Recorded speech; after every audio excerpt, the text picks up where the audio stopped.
Hi! Welcome to part 2 of my review featuring the Eventide role-playing game. If you haven't seen part 1, please check out the playlist in the description below. Eventide is a post-apocalypse survival horror role-playing game with solo rules included. Although that also indicates that you can play it cooperatively without a game master. This time we are going to talk about tribe creation and the flow of play.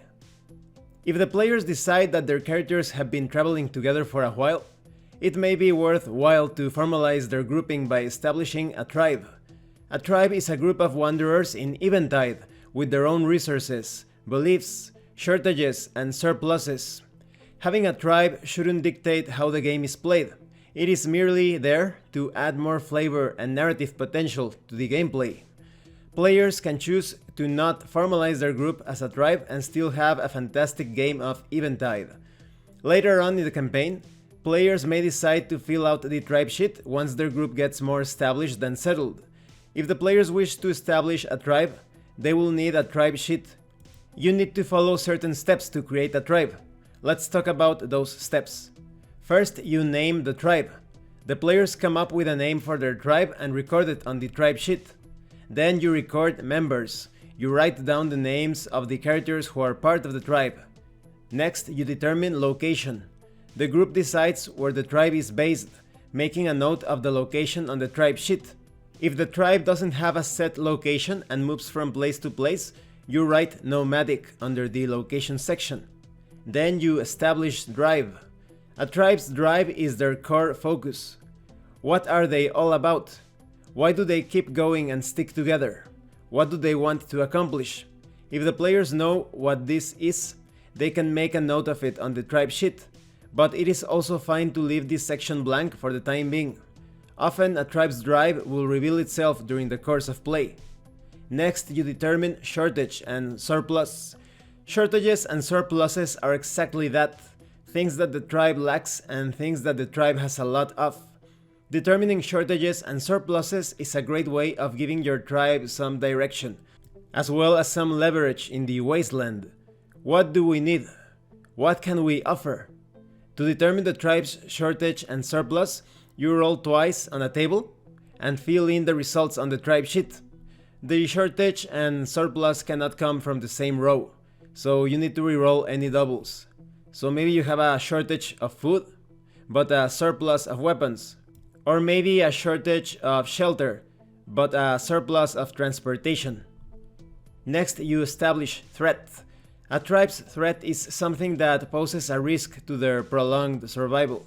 Examples of threats could be an impending confrontation with another tribe, sickness, or a lack of safe shelter.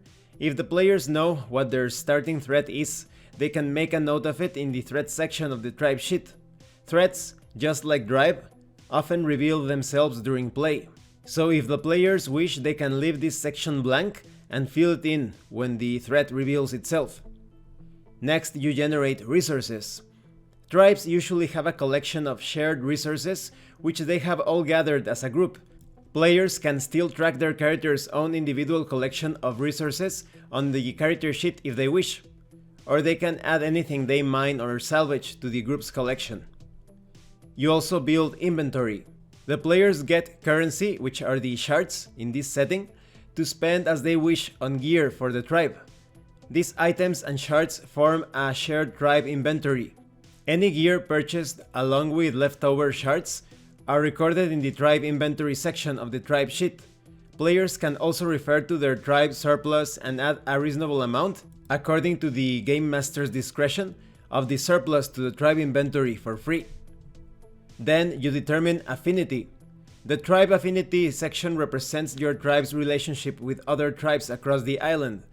Whenever you attempt a positive interaction with a tribe, for example, such as asking them for help or resources, then you add dice to the dice pool equal to the number of affinity points you have for that tribe. If you do a favor for a tribe or assist them in some way during play, the game master may tell you to add an affinity point to the relevant tribe. If the group decides that their tribe has been together for an extended period, then they may add a number of affinity points to this section, distributing the points among the tribes as they wish. For each point, the players need to explain how they garnered that affinity. This can be somewhat tricky, especially for those who aren't familiar with the setting, so the game master may assist the players in coming up with ideas. Some of the tribes are less likely to be open to affinity with others, so for beginning players, some tribes are marked as suggested when distributing the initial affinity points. If the tribe is younger than 6 months, then this section is left empty. When it comes to tribe development, during play it is normal for the tribe to change and evolve. The tribe sheet should be updated whenever relevant events happen in the narrative. It is a sort of living document. Now let's talk about the flow of play, how to play Eventide. In a typical session, the game master will describe the scene that the player characters find themselves in. What do they see, hear, feel, and smell? The game master will explain the environment to the players and tell them who and what they see around them. Then the focus shifts over to the players, who take turns describing what their characters are going to do. Once a player has described or acted out their character's action, the game master then tells the players what impact they have on the world. In essence, this game is like other role-playing games. It's a cooperative experience created to tell stories where the game master sets the scene, the players act, and the game master tells the players what happens next. But of course, because solo rules are included in this role-playing game, a game master is not always needed. In this role-playing game, the game master almost never rolls. This is quite different from other role-playing games, although not unheard of. The players are in control of their characters and the actions that the characters take. As such, all tests are made by the players rolling dice to determine if their character accomplishes something or fails trying. The only time the game master might roll dice is to randomly generate encounters, resources, or interesting plot elements using the toolkit at the back of the book. So as you can see, the core system is excellent for solo and cooperative play. And to make things even more clear, there is an example of play included. Now let's talk about tests. Throughout the game, if a player's character attempts something where failure is a possibility and the result of the failure would be dramatically interesting, the game master may ask the player to make a test. For example, maybe you are attacking an enemy, or deceiving a non-player character, or crafting a weapon, or something else. Tests are the way that the dice enter into the storytelling element and add a layer of unpredictability and drama to proceedings. Making a test is quite simple. You build a dice pool, you roll that dice pool, and you compare the number of successes to the test difficulty. Dice pools are the collection of dice that you roll in a particular test. To build this pool, you need to gather a number of 6-sided dice. The number of your dice is always equal to the relevant stat plus the relevant skill, if any. If a test doesn't have a relevant skill listed on the character sheet, the player still makes a roll, but their dice pool is equal to the relevant stat only. If there is a skill relevant to the test but the character has no points in that skill, they will still make the test, but it is considered an untrained test. Untrained tests are harder to succeed in. Now, when it comes to rolling the dice pool, once the player taking the test has assembled their dice pool, they roll all the dice at once. In a normal roll, all 5s and 6s count as successes. In an untrained test, only 6s count as successes. For every 6 the player rolls, they take another dice and roll it into the pool. If that dice then lands on a 6, they would continue taking more extra dice and rolling them. This is the typical exploding dice mechanic.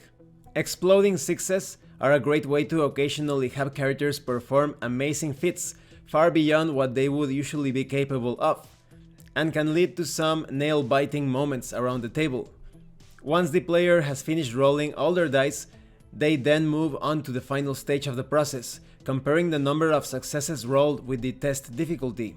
The player counts up the number of 5s and 6s that they rolled in total and then compares that number to the test difficulty. This difficulty is set by the game master and ranges from 1 to 10. If the player has successes equal to or greater than the test difficulty, they succeed at the test. The game master narrates the outcome of the successful test. If they have less successes than the difficulty, then they fail at their action. When a character fails a test, they fill in the advancement mark next to the relevant skill. This represents the character learning from their mistakes and can be used to potentially improve the character's skill set. The game master narrates the outcome of the failed test as well.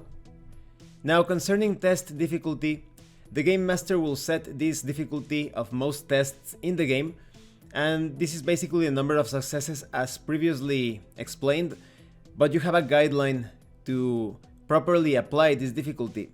So if you want a standard test, the player character would only need 1 or 2 successes. When it comes to a tricky test, maybe the player character needs 3 or 4 successes, and so forth. As a game master, it's important to pick the test difficulty levels that are appropriate for the characters. Once characters advance and become more proficient, you can feel free to ramp up the levels of challenges that they face. It's also important to be consistent. A door that had a difficulty test of 1 to break down early should still have a difficulty test 1 later on in the session, once the characters have improved. This creates a sense of character development and accomplishment, so that way the characters can feel that they are actually becoming more proficient or efficient or capable when taking on challenges that at first seemed quite difficult. And of course, there could be some situations that are more difficult, so taking an alternate path or route or running away is still always an option. Now, concerning critical successes, sometimes on a character's journey, they manage to so completely overcome a challenge that their journey is made easier through some form of reward or advantage. This is known as critical success. If a player ever manages to achieve 5 or more additional successes than the test difficulty requires, then they have experienced a critical success. In addition to the character succeeding at the task, they also gain 1 experience point, and the game master should introduce some form of narrative reward for the character who succeeded. But of course, there is also the possibility of catastrophic failure. Occasionally, a character will attempt a test and fumble it so badly that they introduce additional chaos to their situation. This is known as a catastrophic failure. If a player rolls their dice pool and the result comes up as all ones, then their character has suffered a catastrophic failure at their task. When this happens, in addition to the test failing, the game master may also introduce an unexpected additional challenge or complication. Catastrophic failures are rare, so the challenge or complication should be significant. Now, concerning opposed roles, during the course of a session, player characters may compete against one another. When this happens, there is no difficulty level associated with succeeding in the task. Rather, players are required to make an opposed roll to determine who succeeds at their attempt. A simple example of an opposed roll would be 2 characters grappling one another. Both players would roll the test using their body plus grapple, and the player with the highest number of successes is the winner. In the case of a tie, the players re-roll the test. And this concludes this part of the review. As you can see, the system is quite simple and very well suited for solo play as well. I think that the way that the tests are handled are great to represent the contrast of cinematic with gritty moments, just like in some survival horror video games, or situations that you would see in comic books and movies. There are a lot of difficult times, some seemingly impossible to overcome situations, but because of the exploding dice mechanic, the player still has a chance to become quite heroic in his actions. And because you have the chance to carry out tests untrained, you do see that difference of being more proficient in a particular area of expertise, because the bonus between being trained and untrained isn't that significant. It adds a bit of bite or edge to the way that situations are resolved, and I love that. Well, thanks for watching this part of the review. In the next part, we are going to talk about combat. If you have any comments or questions, please let me know. And thank you so much to those of you that have been supporting the channel by sending drive-thru RPG gift certificates. If anyone else wants to further support the channel, the information on how to do that will be in the description below. Once again, thank you and see you later.